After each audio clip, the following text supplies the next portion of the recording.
Hi and hello friends, welcome back to our channel. இன்னைக்கு நம்ம சேனல்ல என்ன கண்டென்ட் பார்க்க போறீங்கன்னா friends, இந்த லார்ஜ் அப்ளையன்ஸ்க்கு நான் ஸ்டெபிலைசர் இன்ஸ்டால் பண்ண போறேன். அண்ட் இன்ஸ்டால் பண்றது மட்டும் இல்லாம எந்தெந்த அப்ளையன்ஸ்க்கு நீங்க ஸ்டெபிலைசர் மஸ்ட் நீங்க போடணும், அண்ட் ஸ்டெபிலைசரோட பர்பஸ்லாம் என்ன, அண்ட் ஸ்டெபிலைசரை வாங்குறதுக்கு முன்னாடி என்னென்ன விஷயங்கள்லாம் நீங்க தெரிஞ்சுக்கணும். ஸோ அதுக்கப்புறம் நீங்க ஸ்டெபிலைசரை பர்ச்சேஸ் பண்ணுங்க. ஸோ அந்த மாதிரியான விஷயங்கள் எல்லாத்தையுமே இந்த வீடியோல ஃபுல்லா பார்க்க போறோம். ஸோ வீடியோ மறக்காம ஸ்கிப் பண்ணாம ஃபுல்லா பாருங்க. வாங்க இப்போ நம்ம வீடியோக்குள்ள போலாம். ஃபர்ஸ்ட் நாம இந்த டாப்பை கிளியர் பண்ண போறோம். ஏன்னு கேட்டிங்கன்னா இந்த வீடியோவில் அப்படியே நான் வந்து கவர் போடாமல் வச்சுட்டு இருந்தேன் இவ்வளோ நாள். அண்ட் கவர் இப்போ தான் அமேசான்லேருந்து டெலிவரி ஆச்சு. அதான் நம்ம இப்போ இன்ஸ்டால் பண்ண போகிறோம். ஒன்ஸ் இன்ஸ்டால் பண்ணுறதுக்கு அப்புறமா நம்ம ஸ்டெபிலைசரையும் எடுத்து ப்ளேஸ் பண்ணலாம். ஓகேங்களா? அமேசானில் இந்த கவரை சைட் பை சைட் ஃப்ரிட்ஜுக்கு பர்ச்சேஸ் பண்ணுறப்போ இதோட ரேட்டிங் வந்து 4.4 மேலே இருந்தது. ஸோ அதனால தான் பர்ச்சேஸ் பண்ணுறேன்.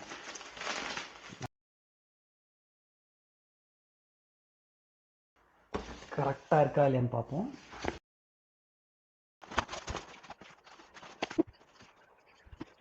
ஓகே, இப்போது ஃப்ரிட்ஜோட டாப் கவரை நான் இன்ஸ்டால் பண்ணிட்டேன். அண்ட் குவாலிட்டி எல்லாமே சூப்பராக இருக்குது ஃப்ரெண்ட்ஸ். திக்காக இருக்குது நல்லா மெட்டீரியலு. அண்ட் பேக்கெட்ஸுமே இந்த பக்கம் 3 அந்த பக்கம் 3 இருக்குது. அண்ட் நல்லா ஸ்பேசிஸாகவே இருக்குது பேக்கெட்ஸ். ஓகேங்களா? ஸோ இதை இன்ஸ்டால் பண்ணியாச்சு. ஸ்டெபிலைசரை இந்த அப்ளையன்ஸ்க்கு நம்ம செட் பண்ண போகிறோம். ஒரு விஷயம், முதல்ல நம்ம என்னென்ன ப்ராடக்ட்டுக்கெலாம் நம்ம ஸ்டெபிலைசர் வாங்கணுன்றதை நான் சொல்லிடுறேன். இதுவுமே என்னுடைய வியூ க்ளோ எல்இடி டிவிக்கும் சரி, நான் யூஸ் பண்ணுற ஏசிக்குமே பார்த்தீங்கன்னா ஸ்டெபிலைசர் நான் இன்ஸ்டாலே பண்ணாமல் தான் இருந்தேன்.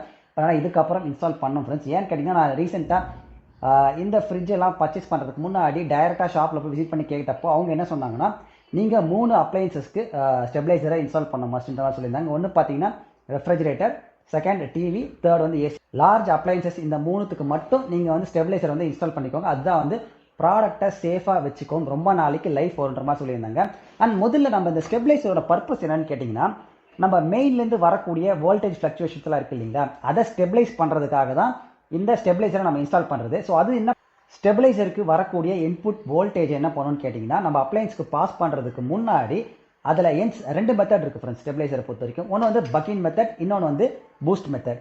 ஸோ இந்த பக்கிங் மெத்தட் என்னன்னு கேட்டிங்கன்னா, உங்களுடைய வோல்டேஜ் வந்து இன்கமிங் வோல்டேஜ் ரொம்பவே ஹையாக இருந்ததுன்னா இந்த பக்கிங் மெத்தடை யூஸ் பண்ணி ஸ்டெபிலைசர் என்ன பண்ணணும்னு கேட்டிங்கன்னா, அதை ரெடியூஸ் பண்ணிவிட்டு நம்ம அப்ளையன்ஸ்க்கு பாஸ் பண்ணணும். ஸோ இதன் மூலிமா நம்ம லார்ஜர் அப்ளையன்சஸ் எல்லாத்தையுமே அதுக்குள்ளே இருக்கிற இன்டர்னலாக இருக்கிற காம்போனன்ட்ஸ் எதுவுமே டேமேஜ் ஆகாமல் லாங்கர் லைஃப்க்கு ரன் பண்ணுறதுக்கு ரொம்பவே ஹெல்ப் பண்ணும். இது ஒரு விஷயம். ஓகேங்களா? இந்த பூஸ்டர் மெத்தட் என்ன பண்ணணும்னு கேட்டிங்கன்னா, எப்போல்லாம் இன்புட்டில் வர வோல்டேஜ் வந்து ரொம்பவே லோவாக இருக்கும் அந்த டைமில் இந்த பூஸ்ட் மெத்தடை யூஸ் பண்ணி உங்களுக்கு வோல்டேஜை வந்து பூஸ்ட் பண்ணிவிட்டு அதன் மூலிமா அப்ளையன்ஸுக்கு அவுட்புட்டாக கொடுக்கும். ஸோ அந்த டைம்லையுமே உங்களுக்கு வந்து ப்ராடக்ட் வந்து டேமேஜ் ஆகிறதுலேருந்து உங்களுக்கு காப்பாற்றப்படும். இந்த 2 விஷயத்தினால தான் உங்களுக்கு எல்லா லார்ஜர் அப்ளையன்சஸ்க்குமே நம்ம என்ன பண்ணணும்னு கேட்டிங்கன்னா ஸ்டெபிலைசரை இன்ஸ்டால் பண்ணணும்னு சொல்லுவாங்க. ஸோ இப்போ உங்களுக்கு வந்து ஸ்டெபிலைசர் வந்து எதுக்காகன்றது தெரிஞ்சிருக்கும். அண்ட் ஸ்டெபிலைசரை நீங்கள் வாங்குறதுக்கு முன்னாடி என்ன பண்ணணும்னு கேட்டிங்கன்னா, நீங்கள் பர்ச்சேஸ் பண்ணக்கூடிய இன்கேஸ் இப்போ நான் இந்த ரெஃப்ரிஜரேட்டரை வச்சு உங்களுக்கு எக்ஸாம்பிள் சொல்கிறேன். இந்த ரெஃப்ரிஜரேட்டர் பார்த்தீங்கன்னா உங்களுக்கு 653 லிட்டர்ஸ். ஓகேங்களா? கெப்பாசிட்டி. நீங்கள் ஸ்டெபிலைசரை பர்ச்சேஸ் பண்ணுறப்போ ஏசிக்குன்னு தனியாக இருக்குது, அதுக்கப்புறமா உங்களுக்கு ரெஃப்ரிஜரேட்டருக்கு தனியாக இருக்குது. ஸோ இந்த மாதிரி நிறைய விதமான அப்ளையன்சஸ்க்கு தனித்தனியாக கொடுத்துருப்பாங்க. அதில் மெயினாக நீங்கள் பார்க்க வேண்டிய விஷயம் என்னன்னு கேட்டிங்கன்னா, உங்களுக்கு இன்கேஸ் நீங்கள் ரெஃப்ரிஜரேட்டர் வந்து ஒரு 200 லிட்டர் இல்லை 300 லிட்டர் 500 லிட்டர் இந்த மாதிரியான கெப்பாசிட்டியில் இருந்தால் அதுக்கேற்ற கெப்பாசிட்டி மென்ஷன் பண்ணியிருக்காங்கன்னு பார்த்துக்கோங்க. அதுக்கு சப்போர்ட்டாக இருக்கக்கூடிய ஸ்டெபிலைசரை பர்ச்சேஸ் பண்ணாலே உங்களுக்கு போதுமானதாக இருக்கும். நீங்கள் அதை விட்டுட்டு தேவையில்லாமல் ஹையர் வெர்ஷன்லாம் வாங்க வேண்டிய எந்த ஒரு நீடும் இல்லை. முதல் விஷயம், உங்கள் கெப்பாசிட்டி, உங்கள் அப்ளையன்ஸோட கெப்பாசிட்டி என்னவோ அதுக்கேற்ற ப்ராப்பரான ஒரு கரெக்டான ஸ்டெபிலைசரை நீங்கள் சூஸ் பண்ணணும். முதல் விஷயம். ஓகேங்களா? ரெண்டாவது விஷயம் மெயினாக நீங்கள் பார்க்க வேண்டியது என்னன்னு கேட்டிங்கன்னா, ஒர்க்கிங் ரேஞ்சுன்னு ஒன்று போட்டிருப்பாங்க. அதை நீங்கள் மெயின் நோட் பண்ணணும். இன்கேஸ் இப்போ நான் பர்ச்சேஸ் பண்ணியிருக்கிற ஒர்க்கிங் ரேஞ்ச் பார்த்தீங்கன்னா ஸ்டெபிலைசர் 150 to 280 வோல்ட் ஆம்பியர். ஓகேங்களா? ஸோ இது எதுக்காகன்னு கேட்டிங்கன்னா, நம்ம சொன்னோம் இல்லைங்களா முன்னாடியே bucking method and then boost மெத்தட்ன்றது. ஸோ இந்த ஒர்க்கிங் ரேஞ்ச் இருக்கு இல்லையா, இந்த ஒர்க்கிங் ரேஞ்சுக்குள்ளார நம்மளுடைய இன்புட் வோல்டேஜ் இருந்ததுன்னா மட்டும்தான் இது என்ன பண்ணணும்னா உங்களுக்கு ப்ராப்பராக வோல்டேஜை ஸ்டெபிலைஸ் பண்ணி நம்மளுடைய அப்ளையன்சஸ்க்கு கொடுக்கும். ஓகேங்களா?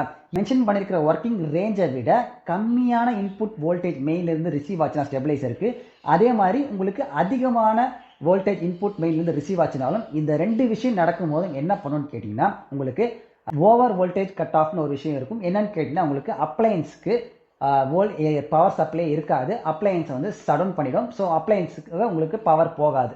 ஸோ இந்த வேலையை ஸ்டெபிலைசர் பார்க்கும். அதுக்கப்புறமா எப்போ அது திரும்ப ஆக்டிவேட் ஆகும்னு கேட்டிங்கன்னா, எப்போ உங்களுக்கு மெயின்லேருந்து ப்ராப்பரான இன்புட் வோல்டேஜ் வருதோ அந்த டைமில் தான் அகைன் ரீஸ்டார்ட் பண்ணிவிட்டு உங்களுக்கு அப்ளையன்சஸ்க்கு அந்த பவரை வந்து பாஸ் பண்ணும். இன்னொரு ஃபீச்சர் என்னன்னு கேட்டிங்கன்னா ஓவர்லோட் ப்ரொடெக்ஷன். இன்கேஸ் இன்புட்லேருந்து வரக்கூடிய பவர் சப்ளை ரொம்பவே ஹையாக இருக்கிறப்ப என்ன ஆகும்னு கேட்டிங்கன்னா ஸ்டெபிளைசர்லேயே உங்களுக்கு இன்பில்ட்டாக அதுக்கு சென்சார் கொடுத்துருப்பாங்க. அதை சென்ஸ் பண்ணி அதை என்ன பண்ணுன்னா இமீடியட்டாக பவர் சப்ளையை கம்ப்ளீட்டாக வந்து ஷட் டவுன் பண்ணி விட்ரும். நம்ம அப்ளையன்ஸ்க்கும் பவர் சப்ளை போகாது அண்ட் ஸ்டெபிளைசருமே வந்து ஆஃப் ஆகிடும். ஸோ இதனால் என்ன ஆகும்னு கேட்டிங்கன்னா நம்மளுக்கு ஸ்டெபிளைசரும் எந்த ஒரு டேமேஜும் ஆகாது அண்ட் அப்ளையன்ஸஸ்க்குமே இந்த இன்புட்லேருந்து வரக்கூடிய அதிகமான பவர் சப்ளைனால ஏற்படக்கூடிய ஹீட்னால இன்டர்னலாக இருக்கிற காம்போனன்ட்ஸ்லாம் போகாமல் நம்ம அப்ளையன்ஸுமே டேமேஜ் இருந்து தவிர்க்கப்படும். ஸோ இந்த 2 விஷயம் தான் ஃப்ரெண்ட்ஸ் நீங்கள் மெயினாக பார்க்க வேண்டியது என்னன்னு கேட்டிங்கன்னா voltage cut off and then overload production இந்த மாதிரியான விஷயங்கள்லாம் இருக்கான்ற செக் பண்ணிக்கோங்க.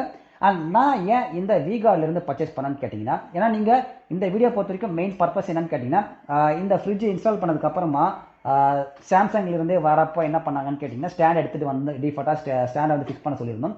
ஸோ ஸ்டாண்டை ஃபிக்ஸ் பண்ணிவிட்டு டிஃபால்ட்டாக அவங்க வந்து என்னன்னா எவரெஸ்ட் வந்து ஸ்டெபிளைசர் இருக்குது அதை நீங்கள் போட்டுக்கோங்கன்ற மாதிரி சொன்னாங்க. நான் வந்து இல்லை வேண்டான்னு சொல்லிட்டு நான் ஆன்லைனில் சர்ச் பண்ணி ஏன்னா நம்மளுக்கு ஒரு விஷயம் எந்த அளவுக்கு நம்ம சர்ச் பண்ணி தெரிஞ்சுக்கிறோமோ அதுக்கேற்ற மாதிரி நம்மளுக்கு வந்து எல்லாமே இன்டெப்த்தாக தெரியணுன்ற நீட் எதுவுமே கிடையாது. அட்லீஸ்ட் பேசிக்காக இது என்ன பர்பஸ்க்கு அந்த மாதிரி லைட்டாக தெரிஞ்சு வச்சுக்கோங்க எல்லா விஷயத்தையும். மற்றவங்க சொல்கிறத நம்ம பிளைண்டாக இது பண்ணாமல் அட்லீஸ்ட் நமக்கு பேசிக்கான விஷயங்கள் தெரிகிறப்ப தான் நம்மளுக்குமே அந்த நாலேஜ் இருக்கும். ஸோ நம்ம வந்து ஏமாறாமல் நிறைய விதமான விஷயங்களை பண்ணுறதுக்கு ரொம்ப ஹெல்ப் பண்ணும். அது ஓகேங்களா? ஸோ அதனால தான் நான் என்ன பண்ணுறேன்னு கேட்டிங்கன்னா அவர்கிட்ட வேணாம்னு சொல்லிட்டு நான் சர்ச் பண்ணி ஸோ விகார்டில் இருக்கிற என்னுடைய இந்த கெப்பாசிட்டிக்கு என்ன தேவையோ அதுக்கான அப்ளையன்ஸை வந்து பர்ச்சேஸ் பண்ணேன், ஸ்டெபிளைசரை வந்து பர்ச்சேஸ் பண்ணேன். அண்ட் அது ரேட்டிங்குமே 4.4 இருந்தது, அதனால் அதை பர்ச்சேஸ் பண்ணியிருக்கேன். ஸோ அது எப்படி ஒர்க் ஆகிட்டு இருந்து நம்ம வந்து இப்போ வேணால் சொல்ல முடியாது ஃப்ரெண்ட்ஸ். ஏன்னா அது இப்போ தான் வாங்கி நம்ம இன்ஸ்டாலே பண்ண போகிறோம். ஸோ ஃபியூச்சரில் ஒரு 6 months இல்லை 1 year கழிச்சு நல்லா பர்ஃபார்ம் பண்ணுச்சுன்னா நான் அந்த டைமில் உங்களுக்கு சொல்கிறேன் அது எந்த மாதிரி வந்து ஒர்க் ஆகுதுன்றது. ஓகேங்களா? ஒரு ஷார்ட்ஸாக அந்த மாதிரி எடுத்து நம்ம போடலாம். அட்லீஸ்ட் 3 months யூஸ் பண்ணிட்டு ஓகேவா? இந்த ஒரு ஸ்டெபிளைசர் தான் நான் பர்ச்சேஸ் பண்ணது, விகார்ட் VG150 சுப்ரீம்ன்றது. ஸோ ஒர்க்கிங் ரேஞ்ச் உங்களுக்கு கொடுத்துருக்காங்க பாருங்கள், 150 VAC to 280 VAC.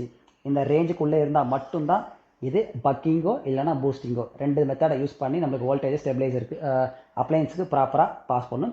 இன்கேஸ் இந்த ரேஞ்சுக்கு கம்மியாகவோ அதிகமாகவோ இருந்தால் வோல்டேஜ் கட் ஆஃப் மூலிமா இது உங்களுக்கு அப்ளையன்ஸுக்கு வந்து பவர் சப்ளை இருக்காது.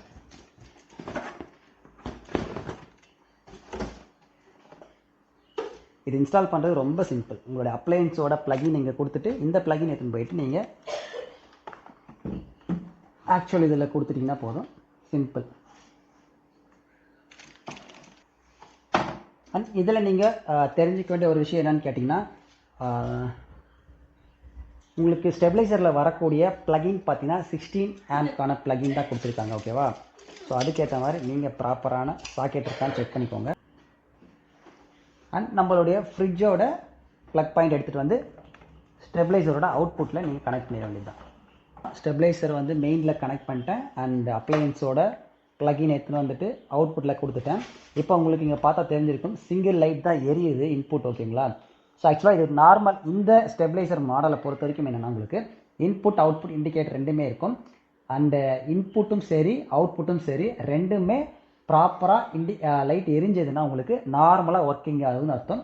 இன்கேஸ் இன்புட் மட்டும் எரிஞ்சு அவுட்புட் எரியலைன்னா என்ன பிரச்சனைனா வோல்டேஜ் வந்து கட் ஆஃப்னு அர்த்தம். நம்ம ஒர்க்கிங் ரேஞ்ச் சொல்லியிருந்தீங்களா அந்த ரேஞ்சுக்கு கம்மியாகவோ இல்லை அதிகமாக வரதுனால அப்ளையன்ஸுக்கு பாஸ் பண்ணாமல் கட் ஆஃப் ஆகிட்டுன்னு அர்த்தம். அப்போ அவுட்புட் மட்டும் எரியாது. இன்கேஸ் ரெண்டுமே எரியலாம் என்ன பிரச்சனைனா ஓவர்லோட் ப்ரொடக்ஷன். ஒன்று ஓவர்லோட் ப்ரொடக்ஷனாக இருக்கும், அப்படி இல்லைனா உங்களுக்கு பவர் சப்ளை இல்லாமல் இருக்கணும். ஸோ இந்த 3 விஷயம் தான் ஃப்ரெண்ட்ஸ் இந்த ஸ்டெபிளைசரில் இருக்குது. ஒரு 2 to 5 minutes ஆச்சு. அது என்ன மாதிரி வந்து அவுட்புட் கொஞ்சம் லேட் ஆகுதான்னு பார்ப்போம் ஸ்டார்ட் ஆகுறதுக்கு. ஓகேங்களா? அண்ட் அவ்வளோ ஃப்ரெண்ட்ஸ் இந்த வீடியோ பிடிச்சா மறக்காமல் லைக் பண்ணி கமெண்ட் ஷேர் பண்ணுங்கள். நம்ம சேனலுக்கு செஞ்சுன்னா மறக்காமல் சப்ஸ்கிரைப் பண்ணிக்கோங்க. பக்கத்தில் இருக்க பெல் ஐக்கன் கிளிக் பண்ணுங்க. Thank you so much friends.